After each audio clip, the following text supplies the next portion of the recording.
Hi guys! Welcome back to my channel. For today's vlog, nandito kami ngayon sa Claraville Private Resort located in San Rafael, Bulacan dahil may family outing kami. At the same time, dito rin gaganapin ang debut ng pinsan ko. So if you're looking for a resort na perfect for family, gatherings, birthday, debut, or kahit simpleng staycation lang, samahan nyo ko at itutour ko kayo dito sa place na to. So pagdating pa lang namin dito guys, masasabi mo na agad na sobrang lawak ng lugar. According to them, this resort is around 1.3 hectares kaya hindi ka talaga makakaramdam ng siksikan kahit marami kayong guests. As in sobrang presko ng hangin. Ang daming puno, madaming halaman, and ang peaceful ng paligid. Kung galing ka sa Maynila at gusto mo ng nature vibe, tahimik na paligid at fresh air, perfect talaga dito. Habang naglalakad kami papasok, mapapansin nyo agad yung landscaping nila. Ang daming bulaklak, ang linis ng paligid, at ang ganda talaga sa mata. Hindi ka maboboring maglakad dito kasi bawat side may makikita kang magandang view. Parang resort na pang retreat talaga ang vibe. So tara, libutin ko muna kayo. Unahin natin dito sa side na to. Meron silang playground para sa mga bata. So kung may baby or toddler kayo, super bagay talaga dito. As you can see, kasama na ni baby ko yung mga pinsan niya. Naglalaro-laro sila dito. Takbuhan, tawanan. Talagang enjoy na enjoy sila.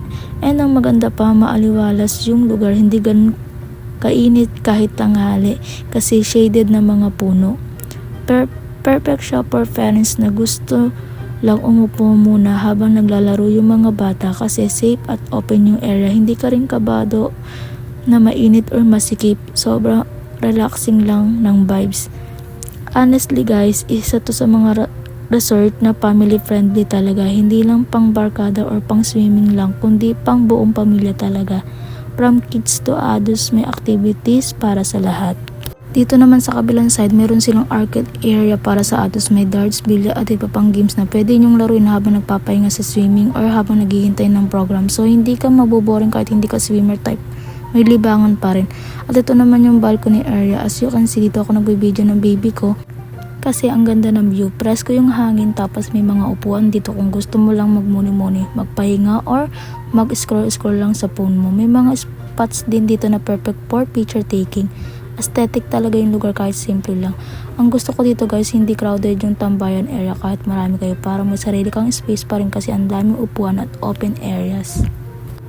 Meron din silang basketball court and malaki siya ha. So kung may mga sporty sa group nyo, pwede silang maglaro dito habang hinihintay ang swimming or ang event program. Hindi ka mapapagod maglakad dito kasi habang naglalakad ka, ang ganda ng paligid. Puro puno at greenery kaya hindi medyo malayo-layo yung lalakarang, relaxing pa rin sa pakiramdam. So dito naman ginaganap yung main event. Malaking space kaya kasya talagang maraming bisita. Actually guys, today we're around 40 packs and hindi pa rin maramdam yung crowd dahil sobrang lawak ng lugar. As you can see, ongoing na yung backdrop setup and decoration for the debut. Meron din silang video okay area, so kung gusto nyo magkantahan habang nagiinom or mag-relax, pwede talaga dito. May free wifi din sila, so hindi ka totally disconnected kahit nasa nature vibes ka. Pwede ka pa rin mag-upload ng stories or mag-live update. Meron din silang kitchen area na pwedeng gamitin ng guests, so if may dala kayong sariling po or magluluto kayo, very convenient talaga. Malinis yung kitchen, spacious at kompleto yung basic needs for cooking. And of course, for overnight stay, meron silang mga rooms available, malinis, maayos at comfortable talaga. Meron din silang tree house which is super cute especially for kids. Magandang spot din for photos and tambayan. Meron din silang mini store sa loob ng villa, so kung may makalimutan kang bilhin like snacks, drinks or small essentials, hindi mo na kailangan lumabas, sa sobrang convenient. After noon, nag-swimming na kami, and yes guys, first time na baby ko mag-swimming kaya super excited at super saya niya. At first medyo makabado siya, pero nung nailagay na yung floaties niya at nakita niyang nasa pool na rin yung mga pinsan niya, ayun, tawa na siya ng tawa, splash dito, splash doon.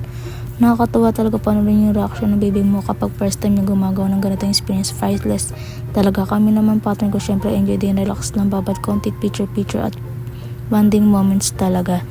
Hindi rin crowded yung pool kahit marami kami kasi malawak talaga yung area kaya hindi mo ramdam na puno yung pool.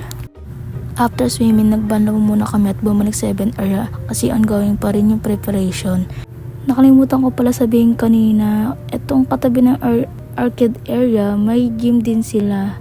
So kung trip nyo mag-workout, mag-gym or even gymnastic, pwede nyo rin gawin dito kaya hindi lang pang-relax ang place na to. Perfect din siya kung active lifestyle kayo.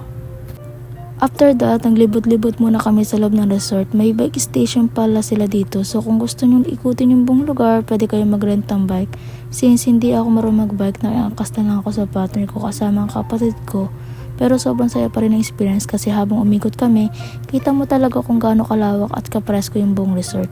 Habang nagbabike kami, nadaanan namin yung iba't ibang area ng Bilya. Yung mga tahimik na spots na perfect tambayan, yung mag-open space na pwede sa picnic, and yung mga corners na ang ganda for photo ops. May mga area din na talagang pang-relax lang, upo ka lang, makikinig ka sa hangin at magpapahinga saglit. Ang saya din kasi feeling mo para kang nagni-nature tour. Hindi lang simpleng resort visit, nakikita may mga puno, halaman, open fields, at yung overall layout ng place. Ramdam mo talaga yung peaceful vibes, parang gusto mo na lang mag-stay longer. After namin libutin yung buong resort, lumabas pa kami ng konti at doon namin naabutan yung sunset. Sobrang ganda ng langit. Perfect timing talaga for picture taking, kaya syempre hindi kami magpipicture kasi sayang naman yung view. Isa talaga to sa mga moments na masasabi mong sulit yung pagpunta mo dito. And guys, habang naglilibot kami, inabutan pa namin yung sunset. Sobrang ganda ng view, yung golden hour light, yung mga puno, yung open fields. Perfect talaga for picture taking. Of course, hindi pwedeng hindi kami mag-photo ops. Nag-picture taking kami dito kasi sayang naman yung ganda ng paligid. Ito yung tipo ng lugar na kahit phone camera lang gamit mo, maganda na agad yung kuha dahil sa natural lighting at background. Honestly guys, masasabi ko talaga na super worth itong Claraville Private Resort. Hindi lang dahil sa ganda ng place, kundi dahil sa peaceful atmosphere, family friendly setup at dami ng activities na pwede mong gawin. From kids playground, swimming pool, arcade games, basketball court, event hall, rooms, kitchen, videoke, bike station, mini store hanggang sa tree house. Halos kompleto na lahat ng kailangan mo for a perfect staycation for family event.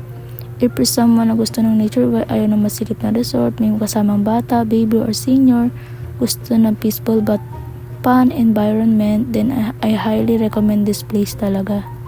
So ayun lang muna guys, that's our Claraville Private Resort Tour and Family Outing Vlog.